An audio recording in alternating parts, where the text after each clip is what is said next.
Real straight Killerville, dog, dog, dog, dog, dog.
Dog, dog, dog, dog, dog.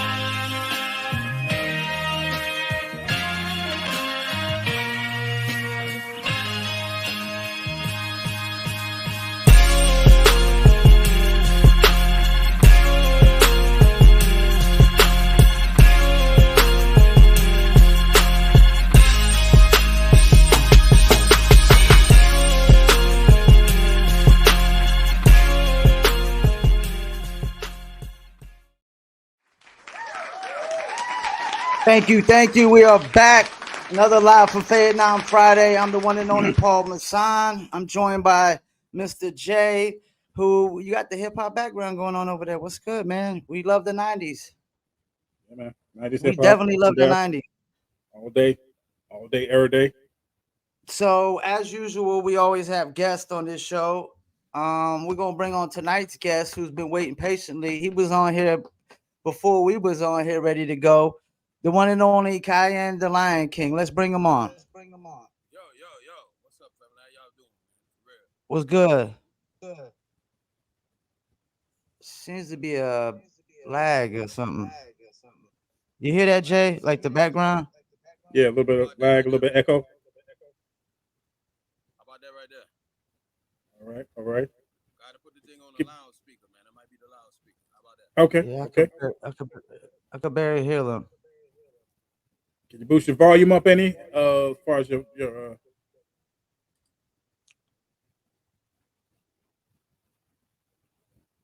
hear me now? yeah, it's kind of low though. It's kind of low. So what, Yeah, I gotta get closer to the phone or what? Yeah. yeah, probably a little bit. I mean, I don't mind getting live and direct. Ain't nothing wrong with that. How about See if now? you can come out and come back in to the studio if that's possible. All right, let's see. You want me to just log back in, right? Yeah.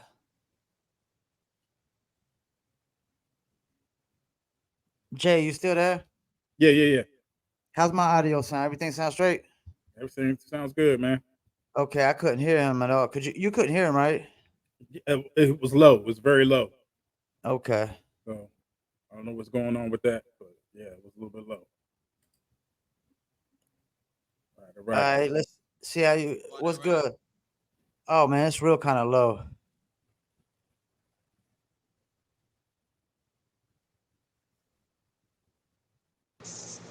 Up there you There we go. go. There you go. That's what it looked like. All right. All right, we Yeah, good right here? yeah. Yeah. We can hear you good Mic now. check 1 2 1 2. All right, that's what it is, man. Yeah, we got a mic check that thing. Yeah. So how y'all fellas doing, man? Let's talk about All it. right. Can't complain, man. Go ahead, Mr. J. Let's get it started.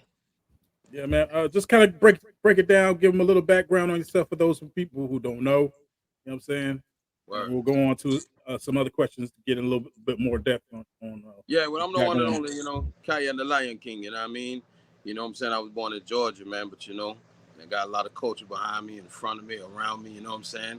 Yo, I love doing reggae and hip hop.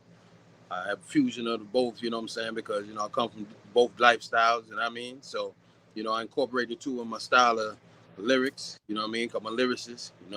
Sometimes I do hip hop, sometimes I do dancehall, sometimes I do reggae, you know. From Jamaica, they call it a sing J, somebody that know how to sing, you know what I'm saying? So, I do my thing, man, and I just do it to the utmost, to the fullest, you know what I'm saying? Because, the most I put us here for a purpose, you know what I mean? So we got to do it for the people, because the people can't get educated without people like us. You understand? So they said the revolution won't be televised, and that means that we got to change people's mind. That's why you won't see it. No Yeah. doubt, So no doubt. And you also, we interviewed, uh, full disclosure, we interviewed, some years back, yeah, and you talked about being a promoter. Kind of give your, background on promoters, the type of shows you did, and things of that nature. yeah. Well, back in the days, you know what I'm saying. I started off promoting. Actually, you know what I'm saying. I started throwing parties and stuff to gather fans, to gain fans for my, listen to my music, so I could be able to perform for it. You know what I'm saying? Because I don't wait for nobody to put me on, man. When I put on myself, you understand me? You don't look for no handouts. So what I did was I just started putting out flyers and flooding the streets, and you know what I mean. It took on a life of its own, you know what I'm saying? So, man, you get 30 here, then that 30 turn to 300, and now you got 400, 500 people coming to see you every weekend. Now it done turned into a business, you know what I'm saying? So, me, I'm a perfectionist, man. So I just took on the promoter thing, and I just kept pushing that as far as I could push that, because it's a service to the people, man. I was, serving the community, keeping kids and younger cats and stuff out of trouble, man, because they would, I'll give them something to look forward to every weekend. You see me? So, yeah, man, that's how the promoter thing jumped off. I did that for 11 years, man. I was on the radio too, you know what I'm saying, as a radio disc jockey, you know what I'm saying, at NCCU. I did that for 11 years, you know what I mean? So, you know, I done dabbled in a lot of things, man, to just bring people together. You know, that's what I feel we have to use our talents and gifts for, you understand?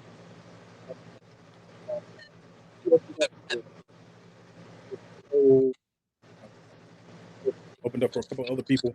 I'm just kind of give a little bit of stories about, you know, you're opening up for those different artists.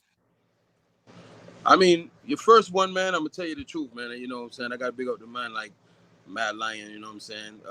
One of my elders, man, you know, Jatoni, you know, God bless his soul, man. He put me on my first biggest show. The show was so big, you know what I mean? It's like my first big show, opening up for artists, for a big artist. And right then, around that time, Take It Easy was like large, you know what I'm saying, on the radio. I mean, it was a mad thing, you know what I'm saying? So what happened was, you know, I was on my way to the show, and I was getting upset. I was late. I'm sitting up in the car, traffic, you know what I'm saying? My boys was in the car, and then all of a sudden, you know, girls is, you know, hollering and thing, you know what I'm saying? So my boys hanging out the window and thing, they like, yo, y'all going, where y'all going? You know what I'm saying? And the girls were like, yo, we going to the Mad Lion show, you know? And they was like, yo, my man's in the back, you know what I'm saying? He opening up the show, you know, so that turned into a, you know, phone number exchange type situation, you know what I mean? So, yo, Bridget, you know, we finally get there to the spot. Man, there was a place up in Greensboro called Joker's 3. So, man, it was like man, I know about like 2,000 plus people out there, man. So, you know what I mean? And, you know, it's like, it's my first time stepping on that large of a stage and, you know, displaying my reggae style, you understand? At that time, I had a song called Spoonful of You, you know what I'm saying? So, I went up there, man, and I had some other joints. And one of the biggest memories I remember, man, is when I tell everybody the bus gunshot up in the building, man. It's saying like Beirut up in that blood cloud, yo. So, yo, that was like one of my favorite moments, man. One of my other favorite moments, man, is, you know, touring with Caperton. You know, that was pretty large right there, you know what I'm saying? David House crew, got to large them up. Love all them brothers to life, you know what I'm saying? So it's like, you know, that right there. One of my big shows. I tell you this one, Baby Sham. I don't know if you know Baby Sham. You know, this is a good story. Yep. Yeah, that bridge in there. I remember I was on the you know, the radio station, and a lot of guys, you know, they didn't really like me DJ a certain way. You know what I'm saying? Because true, I live over here, but my culture is from over there. You see me? So what happened is, man, I tell this to Baby Sham say, yo, don't worry yourself in the bed. All right, you know. So they had this place up in Raleigh called Raleigh Live, Virgin. So I go up there, and man, yo, people look at me wicked, like, you know what I'm saying? Because they didn't like me rolling with the entourage. So Bridget, Baby Sham get on there, and he tell him, say, yo, my Bridget in this, yo, you don't like this Bridget, we not like that. So, yo, anyway, long story short, he had a song called Fussy. If a fussy or not like me, suck your mama. Yo, that tune, he said, yo, anybody not like Black Lion, them call me Black Lion too, you know what I'm saying? Anybody not like, you know, Cayenne the Peppers, you know, the Black Lion, yo, me telling them suck on them mother, and I dropped the Showtime rhythm, man. That shit, man, was so big up in there, and God blessed me where I was able to. I don't know the year, probably like 2017. Yeah, around 2017, I was able to, you know, perform up in Raleigh as his opening artist. So that was pretty cool, man. You know what I'm saying? So it's a lot of memories with the music, man, and it's like, you know, I can't complain really, you know. You got struggles and everything, but you have to look at the better things, you know. Yeah. All right, so I got a question. It says your love for music came from your pops. Can you tell us about him? It says he was a ghostwriter for Atlantic Records in 1963. What can you tell us about your pops? No. My grandfather, he goes Oh, wrote. your grandfather. Yeah, Okay. he goes wrote for Atlantic Records, you know what I'm saying, in the 60s, you know what I'm saying? So, you know what I mean, like, really, Tom Jones, you know what I mean, if you're listening, my boy, you know, he owe us some chicks, you see me? Yo, because you know what happened is, back in the days, you don't know nothing about signing or paper, you just want to get your artistry out there. So, you know how people got robbed, you know what I'm saying? So, I hate that. That's another reason why I go so strong about my music, because, you know, I dedicate that to my grandfather, you see me? So, also, how my dad, you know, he continued his music. You know, he started out the gospel, you know. I did my first record at 8 years old. The band that played you know, played all the instruments and stuff was all my uncles, you know what I'm saying? And this was in Georgia. That's when I recorded my first record. ironically, I got that same thing is going to be in a documentary. I'll talk about that in a minute. You know what I'm saying? But yeah, man, you know, the inspiration comes from my grandfather and my father. You know, 'cause my father, man, his brother used to be around Sam Cooke, Otis Redding, and all them kind of cats. You know what I'm saying?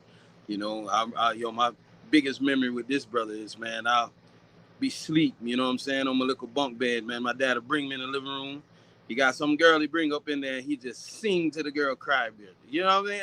I'll be like, yo. I mean, it was like one of the craziest things I would ever see. And he'll do this like enough times, man. I can't even count no more. You know what I'm saying? And I thought that was real cool. And that's where I got my singing style from, you know? Yeah, because he tell me if I can't make a girl do that, man, I need to go sit down. Yeah. What can you tell us about your group, the Funky Bushman?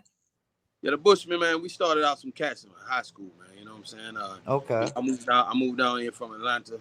You know what I'm saying? You know, I was already rhyming and stuff like that, man. You know, and you know, it's like one of those stories, man. You know, you be in high school, you know, get some favorite brothers that you know what I'm saying, you favor, y'all see interests and be friends and stuff like that, and you start writing, you know what I'm saying? So, you know, that's how that thing linked up. And we did a few songs and stuff and did a nice little trial, you know. We opened up for De La Soul and Tribe Called Quest, and you know what I'm saying? And the rest was history on that part, man. You know, it's just life showed up, you know, on my behalf, you know what I'm saying? I had my first kid, and then, you know, started sighting up my culture, understanding myself and spiritually being connected. And sometimes you just grow, you know, apart, you know what I'm saying? You grow like a pair of jeans, Bridget. You're not gonna be able to wear them same ones all the time, you know? Yeah. How long you been incorporating the hip hop with the reggae at the same time? That's what I'm saying. Like, when I start, you know, sight up like Rastafari, you know what I'm saying? When I say sight up, that means when I start seeing, you know, seeing myself and learning myself and not understanding but overstanding a lot of things and how life work and how you connected with the Most High and your ancestors. You know, that's when the dialect, you know, I call it liverlect. You know, we don't want them things that die. You know, so what happens is when that come, yo, man, it's like I don't know, just like it took over. You know what I'm saying? Because you know the culture that we live, it have to be dealt with abundantly, and you have to deal with it proper. Cause I'm not gonna say it. That's just like they teach us to speak Spanish in school. If you're gonna be bilingual, be bilingual. I'm not gonna joke with the team. You know what I'm saying? So Yeah. that's what happened. You know, I started doing a lot of studying, and whatever you think, you always attract. So I always attract my culture. You know, and so I started learning Amharic. You know what I mean? That's an Ethiopian language. You know what I'm saying? I learned. They would call it broken English. We call it patois. You know what I mean? So I started like learning a lot of that stuff right there, and it started being a part of me. So this is my way of paying homage to it. You know what I'm saying? And that's when I kind of started, like, you know, I say in my 20s. You know? Yeah. I got another question before Mr. J goes, but do you think we could use more hip hop and reggae collabs?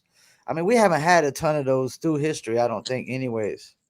Yeah. We have, man. We have, yo, Cardinal We've Official. had, We got Busta I mean, we've Rhymes, had, man. You know. I mean, we have some, but not a ton. Yeah. Well, see, And you know, I definitely love I was, Cardinal Official. I love some Cardinal Official. A yeah, lot that's of cats don't know about him. yeah, my bridging that, man. You know what I mean? Yeah. Yeah. That's his first. That Firestarter album was wicked, man. You can't. It's tough.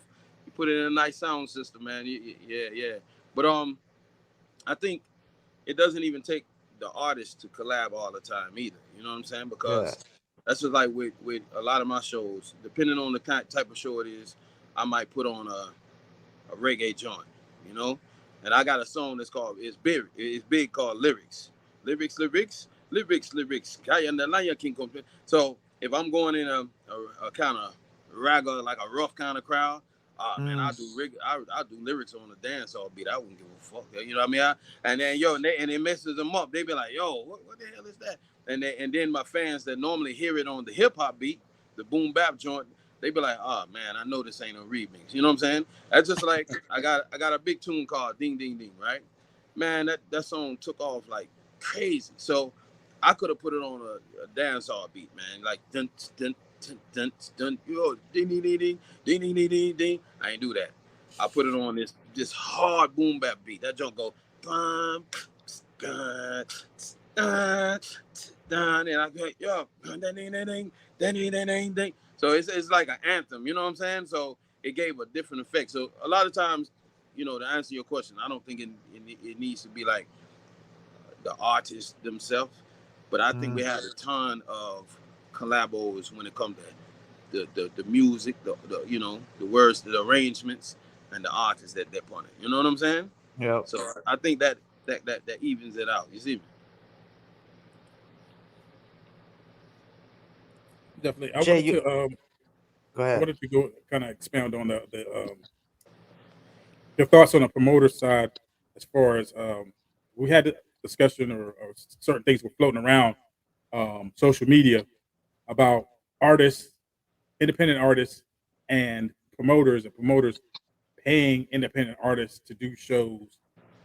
What are your thoughts about that, and what do you think? Do you think there should be some kind of, I guess, some kind of way we deal with one another as artists and promoters and things of that nature?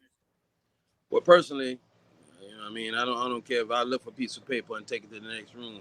You're paying me, you know.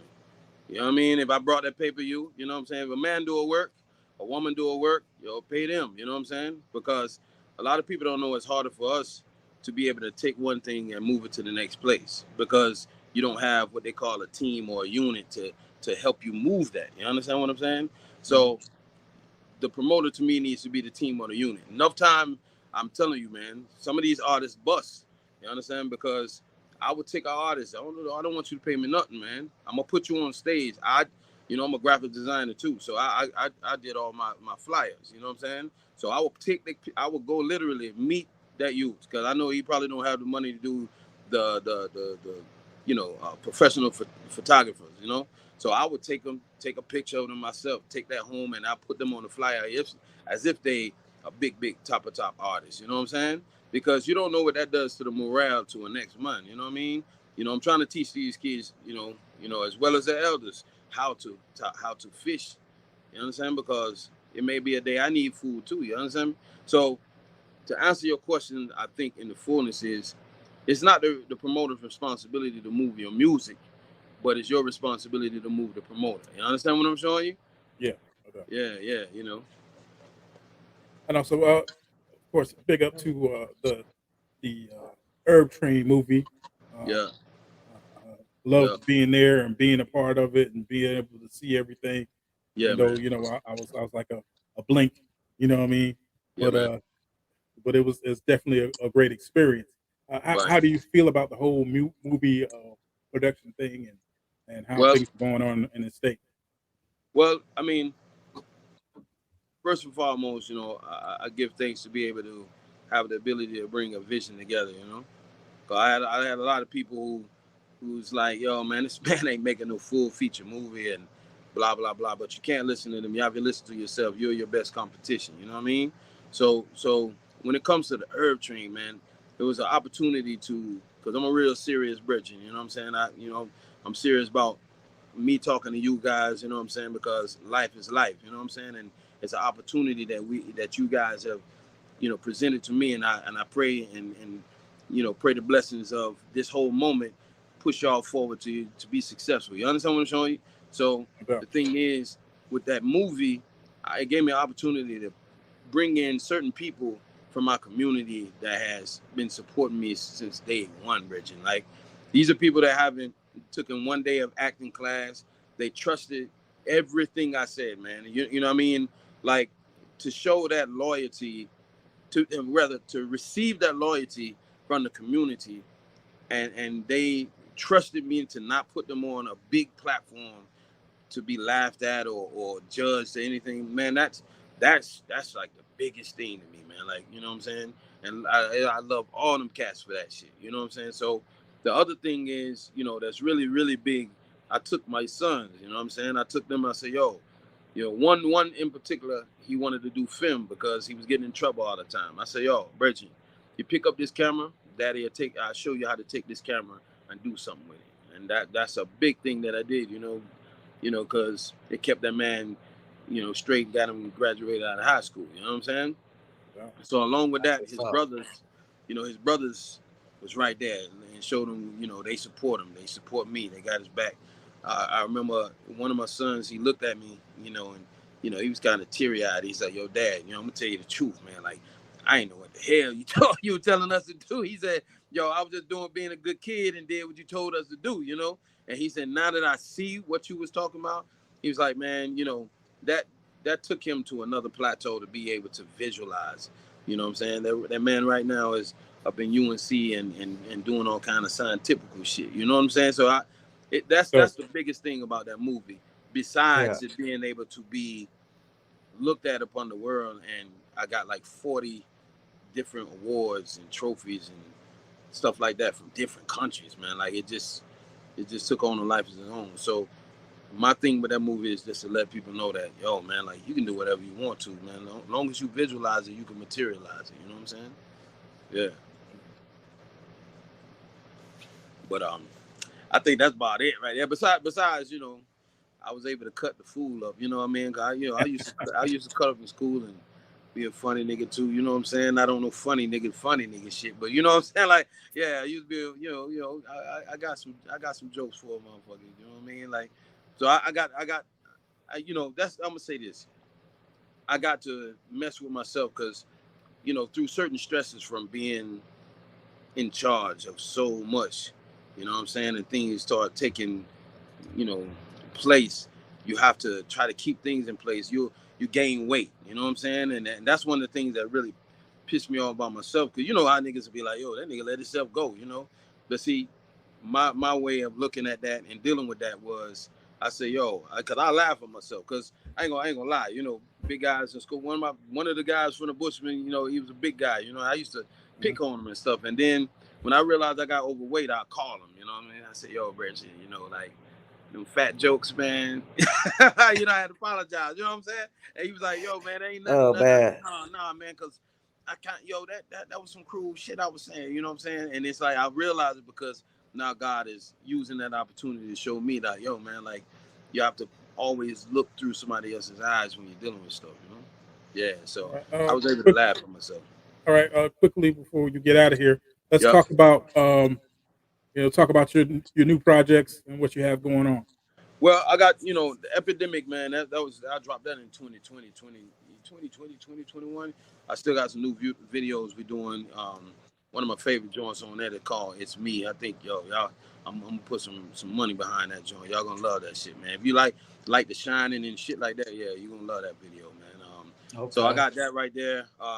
You know, I still got to release the soundtrack to the Herb Train. And I got to big up my brother Sadat X. He's on that soundtrack. I got to big up Peter Pablo. He on that soundtrack. Okay, Um, dope. you know, Vanessa Ferguson, one of my Wu-Tang brethren, you know what I'm saying? He's on that joint right there. And you know, it's like, you know, it's real dope, man. You know what I'm saying? So that's about to drop. And my biggest thing that I'm working on right now is my documentary, you know? So that's supposed to drop sometime next year. So after that drop, you know, yeah, it's back. It's time for me to get back on that stage, man, and see my people again. You know what I mean? Word up. Hopefully, we get a chance to get you down here to Fayetteville so we can chop it up and get some things done and do Well, some you already connecting. know. And I appreciate you bringing me that one time you did, Bridget. You know what I'm saying? It's always love, man. Trust me. Whenever you No see doubt, me, just know it's love, man. You're my brother. You know what I'm saying? no Real doubt. talk. Yep. It's the real deal. Anybody you want to shout out before you get out of here? I mean, yo, man, I'm just shout out the Moonside, you know what I mean? My ancestors. I'm gonna shout you brothers out and keep doing what you're doing. Appreciate it. You need me, you call me, you know what I'm saying? You know, just shout out my family, most deaf, you know what I mean? Most life. You understand? All my people around the world, country, all the states. Yeah, because so many people to say thank you to, you know. Shit, man, I'll be here till, you know, next year, you know? So I just want to say, yo, I love everybody and appreciate you because I'm going to keep doing what I do, man. You see me flop, man, something wrong now. Yeah. Because we going to stand tall and big and broad. You understand that? Because Cayenne The Lion King, you don't know. Yeah. Yeah, definitely appreciate you. Hope to get you on my Yeah, documentary as well. So yeah, man. we'll work some out. And we also do the music reviews on Saturdays. So if you got something new for us, send it over. I got you, Bridget. I got you, all right? Yeah, I stay lit Appreciate with my you. brother Jay. All right. All right. Have a All right, nice man. night, man. You too, man. One love here. All right. Super. Bless up. Peace. All right, you heard it. Cayenne The Lion King. Very interesting cat. Damn, I didn't know he got that many awards for his movie, man. Yeah, man. And he got a song in there when we was doing the story post that I really, really liked. Had a dope ass beat. Well, we're gonna get to a quick dizzle break, and we're gonna be right back.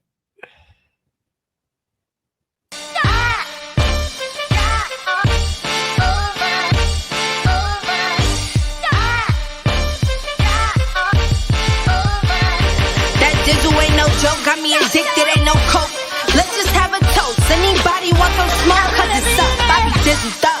Catch me sipping with my double cup. Can't just have one, you gotta double up. You pour it, gotta watch it bubble up. I ain't gon' lie, I cannot get enough. When Callie said I need another one, gon' have you coming back for more. But go get it while it's hot, before it be sold out in your stores. That dizzle.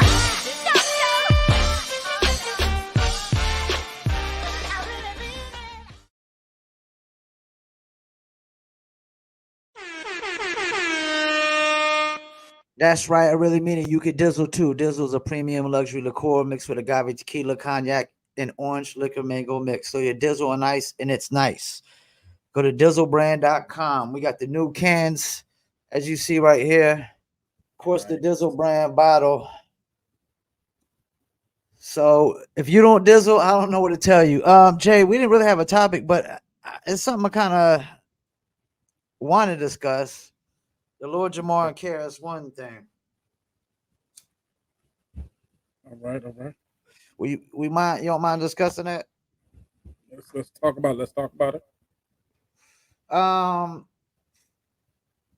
like, as far as if Lord Jamar is right and KRS-One's wrong. I mean, I mean, I agree. Lord Jamar is probably right to a sense, but it's still, this is my issue. I think it's very divisive for hip hop. You know what I'm saying? I don't think we need anything that's going to divide hip hop and those artists from that era, because people are gonna pick sides, and I didn't know what was really going on until I saw like a post from Adolf Aguilar about being like a guest to hip hop. I was like, damn, what's going on here?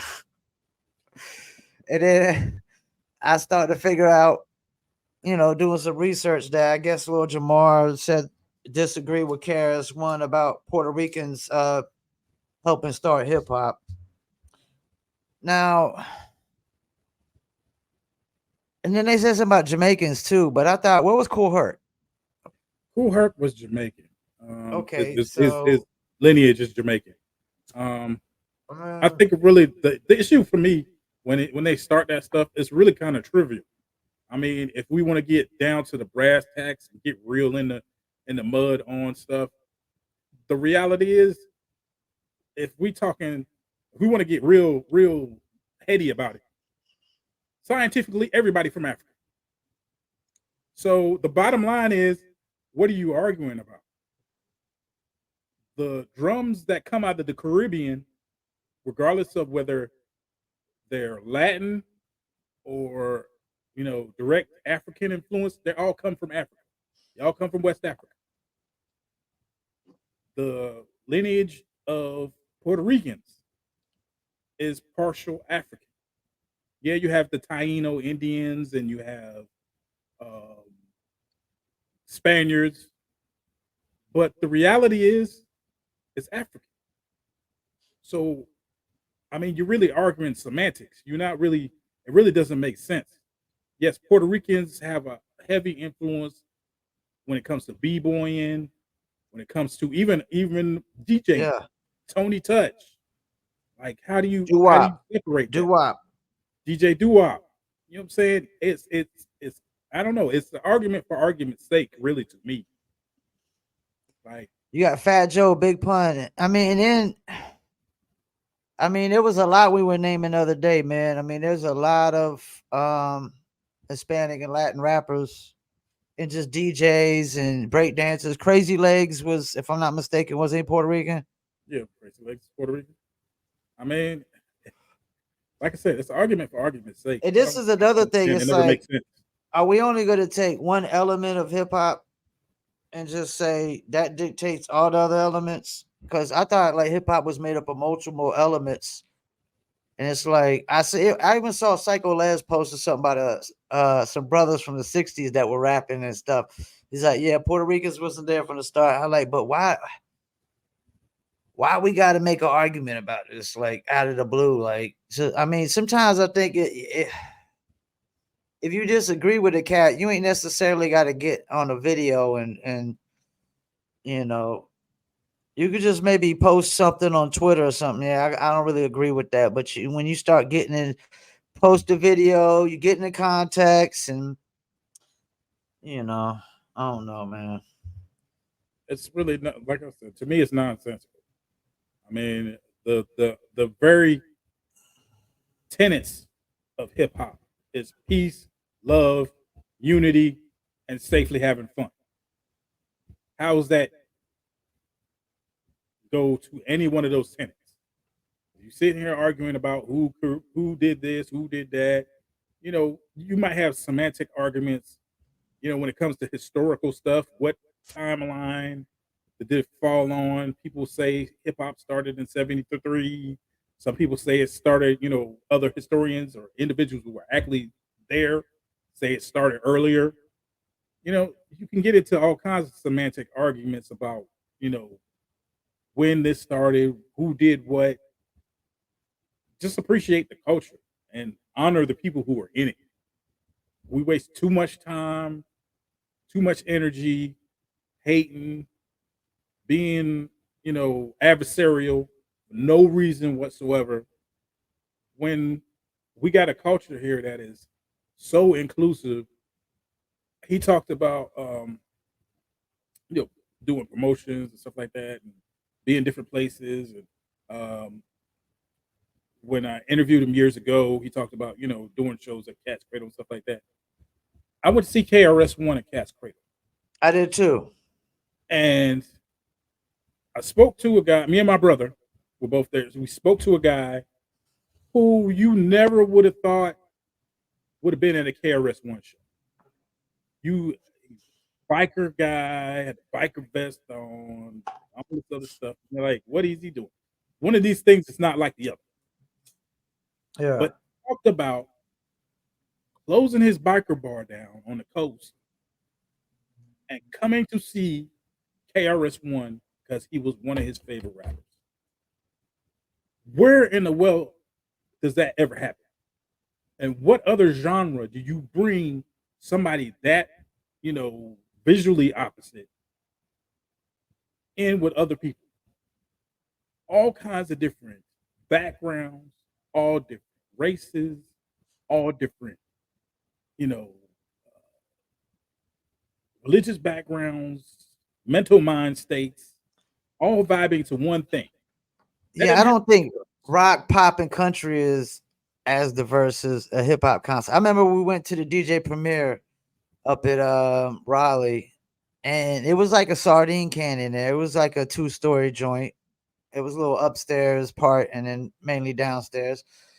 But it was like every race of people that you could think of was in there, man. I mean, we couldn't have been missing a race of person. If it was, I don't know what it was. And it was crazy. It was like, it was one of those shows like if your shoes got scuffed up and stepped on, I mean, oh well, man, it's DJ premiere. it was that diverse, man. I mean, you had Hispanics, whites, blacks, Asians. I mean, a lot of females there too, Yeah, man, I just don't know. I just think like it's not good. Like, y'all making something out of nothing. Y'all need to be working together, because I don't. They ain't 50. We ain't gonna be here for the next 50. The 100 years of hip hop. We all gonna be gone for that shit, and that there ain't no telling how ugly that's gonna look. Yeah.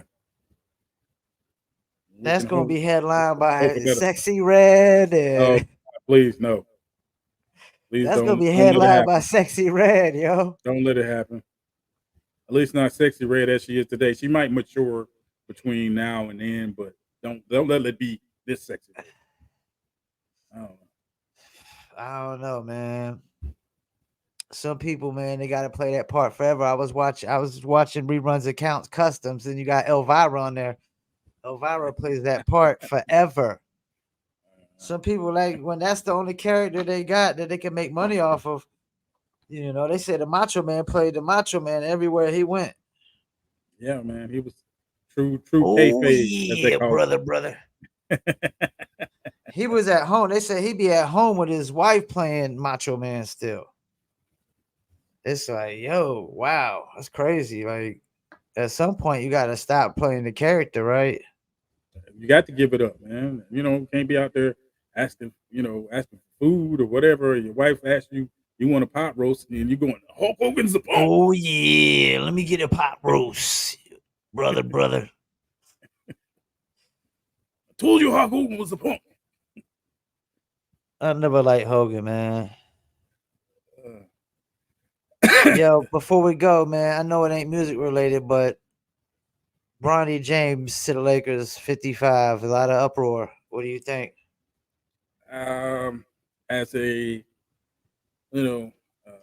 son of a father who is no longer around or no longer here, who's worked with his father before, I think it's kind of dope. You know what I mean? From that aspect. But it's going to be interesting to see how he comports himself. I mean, he's somebody who did the work. You can't say he didn't do the work. He's done the work. I mean, literally a year ago, he had a heart attack, and who knew if he was even going to have a career or he was even going to be here, let Yeah, alone and I have a think career. that still weighs in the back of a lot of people's minds. Like, you know, But will he have one again and shit? it's we have to see what the next level of Bronny James brings, and if that means he's going to be at least a decent role player. He's not I going would to be have his liked dad. him to get drafted at some other team, though, man. Yeah, I mean, as a And Lakers get fan, get I out of his definitely father's shadow. Because even LeBron said it on the barbershop. He regrets naming him Junior because he just put a lot of pressure on him. Michael Jordan didn't name his kids juniors. no. Well, as was one son was named Jeffrey, I believe, if I'm correct. But I don't think It it was a wasn't junior. wasn't a junior, but they were Yeah. still in his shadow and his daughter pretty much. I mean, they Like, all of them were. played I mean, basketball. any kids are gonna be in their parents' shadow when they're that huge, you know. Yeah, because your parents cast the shadow, like the whole universe at that point. But in something like the NBA, where like you really got to produce, man, on the court, man, you know, or you could be out like that. You know how the NBA is. All they care about is can you shoot threes? Yeah, especially now. What's your 3-point percentage? Especially now. It's like you could be, unless you Rudy Gobert, everybody else is like, all right, you could play defense, or you could rebound, but can you shoot threes? I'm just like I don't know. I'm a Lakers fan. I'm just not. I don't have high expectations. I mean, I've been a fan since literally since I was a little kid, and Pat Riley was the coach, and then going through Randy Funn, Dale Harris, before Shaq got there, seeing the ups and downs, see how long it takes to get back to championship status, and it's bothering me to no end because the most hated rivals just got a chip, so it's Oh, so you're a Lakers fan? yeah. You know, this is another thing, man. Like, I don't know that it's a really good look for the league, and I think there might be an investigation behind this because if it's true that Rich Paul called up and text all these teams like in these GMs and said, "Don't draft Bronny or he'll go to Australia." Like they might be investigating that the league, man. They might have to find the Lakers or something. I don't Cause, know. cause like I seen a post about the dudes averaging 16 and 17 a game, man, and didn't even get drafted. It's like I get it. I guarantee there's some more qualified players out there that should have got drafted. And like how was he the highest paid player in college basketball? And he was averaging 5 points a game, man. I don't know if he was That's that the name high. only. That's the name only. He wasn't. You know what I'm saying? He's drafted at 55. They drafted him at 55. That's ceremonial. You know what I'm saying? He could have basically been signed by the Lakers at that point. You know what I'm saying? Just a 10-day deal or you know a G League 2-way deal or something. It you know at that point he's not. It would have stunk if he was drafted at like 1. Man, they could have But still not drafted him and just signed him when he went undrafted, and actually picked a player that was a better asset. I don't think there in this draft. I don't think there was that much that was a better asset. This I is the mean, only the thing, top man. three, Like the top 3 players, or 3. Well, between 3 and 5, were 3 of those 5 were from France. the only I can give you that. And the only reason that I can give you that is Bronny James might be one of the best assets in this class because of his name. That he's probably going, it's going to be must-watch TV. People are going to be, he's going to be under a microscope. They're going to want to see what he can do and whatnot. Yeah, but they're going to want to see if the Lakers are going to be contenders. That too. You got JJ Redick over there as a coach. Now that's going to be, the whole thing's going to be under a microscope. Bronny James, JJ Redick. Still got to see if they're going to get rid of D'Angelo Russell, which I would if I was them. Like, if they keep him, what do you think? I would have jettisoned him like a bad batch of cookies. I know, right? Like, you didn't show up. You didn't show up. When LeBron wasn't playing, all of a sudden you having 40-point nights. Well, he always does that. He always does that. Yeah. LeBron shows up and then you disappear. Yeah. Go play on the Wizards or something. Go play. I mean, nobody. I can't believe they brought him back because of the Kobe Bryant shit, though. And you remember, like the shit with the Kobe Bryant and old boy, where you remember he was filming about like somebody cheating or something like that. Yeah, I would have got rid of him. D'Angelo Russell, man, is. I didn't even think about that. Yeah. Yeah. I forgot who would. I know Kobe was on the team then, but I forgot who was involved. And they traded him because he was snitching on dudes on the team. Yeah, and I think he was recording people. Yeah, he's recording people. Yeah. Yeah. Trying to holler at chicks or some shit like that or something. I don't know. Like, you should be more focused on your game than trying to be TMZ. Like, come on, man. Like, Blue, hey, how you doing? Appreciate you tuning in.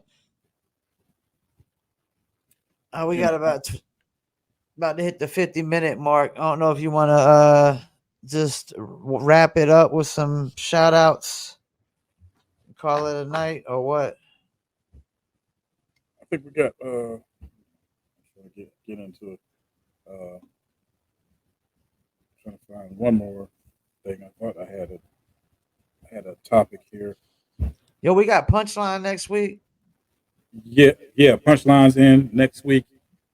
I gotta do my homework on him. I know some about him, but not Wordsworth. I know Wordsworth. Yeah, he's trying to Master Ace. Hit him back. Said hit him back. So we'll try to. There's at least half a dozen people that want me to try to hit him back, and grown folks. We both talked to Pace One. Pace One said he'll do it. They waiting on the album to drop. So hopefully that whatnot. album will drop soon. We can try to get them on. And I got some more Smoother Hustle clips about to drop and whatnot. We've been getting a lot of good views and a lot of good engagement off the Smoother Hustle clips. Shouts out to my man Smoother Hustler and everybody else we done interviewed as well. UG, Cellar Dwellers, DV Alias Christ, Hakeem Green, Channel Live, Mickey Fax, DJ Chuck T, Lenny Williams, TF Cutting, Blase. I know I forget somebody. Oh, Rex and Supreme the Elohim Representatives Boot Camp Click. And of course, Cayenne The Lion King, as we had earlier. You know what's crazy? Like, we definitely need more reggae and like hip hop artists like that, man. We need more collaborations with reggae artists and just rappers and shit, because you can't go wrong with reggae, yo. I mean, that's a dope thing. I mean, that's in the DNA of hip hop. You know what I mean? Yeah, you Like I can't said, go wrong Cool with Herc, reggae time. Cool Herc, and it's just definitely one of those things where you really need that energy. And I think that's been missing. You know what I'm saying? New artists have been searching for that energy, and that's why we getting what we getting. But it's just not. It's not where it needs to be Blue said just submitted. We'll be doing music reviews tomorrow at 5 p.m. Eastern. yet. I will make sure we'll load that up in Blue and get you on that review. Appreciate you. Yeah, I wish I could do reggae music. I don't know. We'll see. I'd be dropping the whole reggae albums. I That's definitely the want to thing. Like when I was on top 7 to 7 for that 1 week that I went top 7 to 7 back in the days, like they took me out with a reggae track. I like these motherfuckers. get. There ain't no way they about to vote for me against the reggae track. I'm about to vote for the reggae track, man. What the fuck? It's like that shit ain't fair, man. I'm gonna think we call up had. a vote against myself and shit. For yeah, this is Paul Masson. Let me get that reggae track. What? Yeah, Yeah, I think dude, it's reggae. when we had Ice Hot at top, it was a top 5, top 6 at 6 when 104.5 was doing it. I think the only person who took us out was somebody else, out of our clique. Shout out to 190 Proof, who's locked up Oh, right now. they put somebody from your crew up against you? Yeah, well, saying he was doing his own thing with Live Nation, or excuse me, Liquidation. Oh, okay. Liquid Store Productions. So he, saying, but we were still cool at the time. You know what I'm saying? But that's what took. I think I don't even remember if it was the group Ice Hot single from the Empire, or was my single joint. But that's what took us down at that time. So, Yeah, I mean, I ain't experience. gonna say no names, but I took out a former Live from Fayettenam cast member, 8-2. But we're not gonna say no names, 8-2. If you listen to the Fayettenam business, there might be a little reference to that. 8-2 bitches, 8-2 bitches. It is what it is. I mean, it's just the truth. It's just facts. That's all. Well, this is what I wanted to get into. I just found. They were talking about the freshman, the freshman class of 2024. Oh, And okay. What about it? I you saw know, people like shitting on it. well, they're always trashing it. The only few people I kind of mess with or kind of really have heard is like Skilla Baby, Mexican OT, Four Bats. And Four Bats is a singer, so I don't even understand how Four Bats got on the list of what's supposed to be rapper, freshmen. And you have some other cats who are out, like other MCs who are out, who have been out longer, who didn't make that freshman list. So I don't know. It's always downhill. I don't think they've had a good freshman list since probably 2010 or maybe 2010, maybe 2011. That'd be a good topic of like what's the best freshman list and whatnot. But one of the sub things that we're talking about are streamers and podcasters ruining hip hop. Oh, I saw that. That's where that came from. Yeah, that's where that came from. How are they how are streamers, when they say streamers, what do they mean? Like internet streamers, Twitch streamers, and Yeah, all of it. and gaming streamers. So internet they streamers, think that they nothing to do think with music.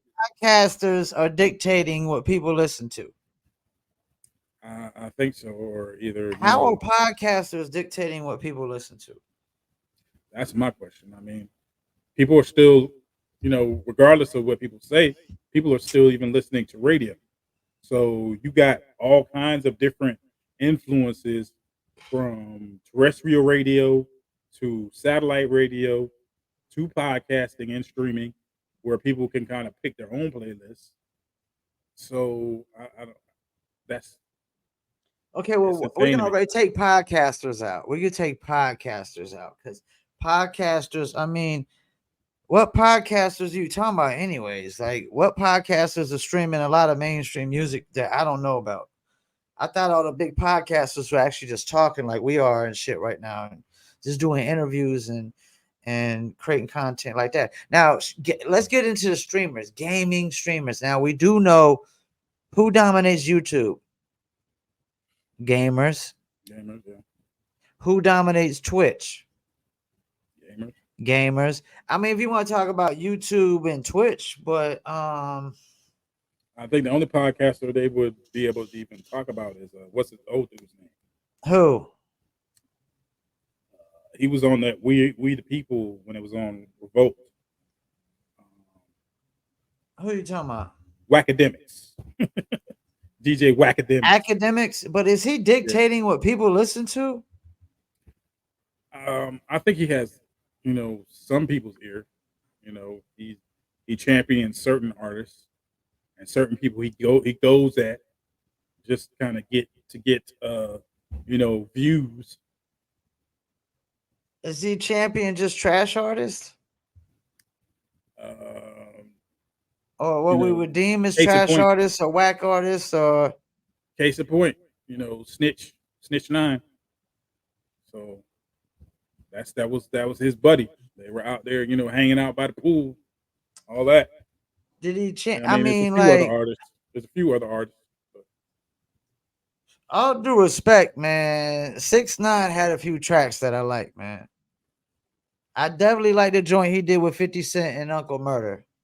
He had a voice, man. And sometimes when you just got a voice, that can get you in the door alone, man. You know that, man. You know, a voice alone sometimes can get you in there. Yeah. But he had no real bars. A lot of it, everybody ain't trying to spit bars, though, man. That's the thing, man. Y'all keep trying to throw this bars label on people. Y'all, they did that with Post Malone. It's called rap. Everybody ain't trying to spit bars, though, man. They got to at least be able to rap. I mean, he was making a lot of nonsense. I mean, it was a joint that I liked when he first came out. When the joint he was on the stoop with everybody and all the Bloods was out there and stuff like that. You know what I'm saying? I thought he was going to be like somebody who kind of mature a little bit and maybe be like the next Onyx, or maybe even get Onyx on that track. But it was all hype. I think like you can't really. We keep trying to put this bars label on these modern day rappers, man. They don't care about bars, dude. They don't even like understand that shit. Rap. That's the thing. Like, I think rap culture is really its own thing now, man. Cause now you got so many subgenres of rap, emo rap, sad rap. It's its own thing now, It's like It's like it's branched off, you know what I'm saying, and said, "Yo, we ain't trying to be part of you, hip hop. We're gonna do our own thing. We got sad rap, emo rap, we got drill rap, we got trap rap. What do you want? Keep it going. We got it." Yeah, you know, UK grime. Yeah, I mean, But I mean, you know, at least a lot of these people can rap. You know, their lyrics rhyme at some point. His was kind of like, you know, we just out here doing whatever, do whatever feels good. it worked for a while, man, and that's the thing, man. I mean, at some point, some amount of people had to gravitate to it. I mean, if you got a record with 50 Cent and Uncle Murder at some kind of point in your career, you you got to be doing something right at that point in your career. And knew how to, you know how to get, he knew how to get people on his side. Well, And he that's the didn't right, want and to that be, was the he right didn't two even want to cats be to a have rapper. on your side at that time. At that And he, time, that was the right two cats to have on your side. 50 Cent and Uncle Murder. I'm telling you. and that's the craziest thing. Like, he didn't want to be a rapper. He wanted to do fashion, and he didn't ever really listen to hip hop. He was more rock. So, I mean, for people who didn't understand that and don't really see it, I advise people to go see Deconstructing 6ix9ine. I think it was on Stars or Showtime, one or the other. And it's an interesting, you know, it's an interesting documentary about how he kind of ascended and how, you know, he eventually kind of fell off and got caught up in a lot of hype. You know what I'm saying? So, you know, that's an interesting tale to see, and kind of a cautionary tale, especially for a lot of people who decide they want to get caught up in the hype. You can see how it goes bad. Yeah, but sometimes when people say people's definition of fell off isn't really what would be like our definition of fall off. Totally. You get what I'm saying? Like the normal person fall off. Mhm. Like he might have fall off from like being in the limelight, but it still doesn't mean that he's not generating revenue from something. He's got to generate revenue for something to keep people off his backside. So, All right, we're gonna wrap it up. Any shout outs before we go? yeah, man. Shout out BTS. Shout out Cayenne The Lion King. Shout out Black Watch. We trying to get some stuff together, man. I know we've got a lot going on, so hopefully we'll be able to get that interview very soon. You know what I mean? Shout out to the Empire. We getting ready to work on a track for the soundtrack as well, for the Underground Experience, and I'm trying to get a new cut. You know what I'm saying? A new trailer, so we can show the new trailer without anything on it, and we can get that spinning again. Of course, shout out to you. Appreciate it. Well, first I want to say fuck Spotify. You're dead. You're dead. I don't even. That's the thing. I don't even. Even I said, man, if I say I'm not doing Spotify promotion no more, that should means everybody should just like call it quits on the Spotify shit. Hey, what you call it? 'Cause it's What's a the wrap. name? Lost 26 million. Who? Oh girl, Ice Spice lost 26 million. How's 26 million that? followers.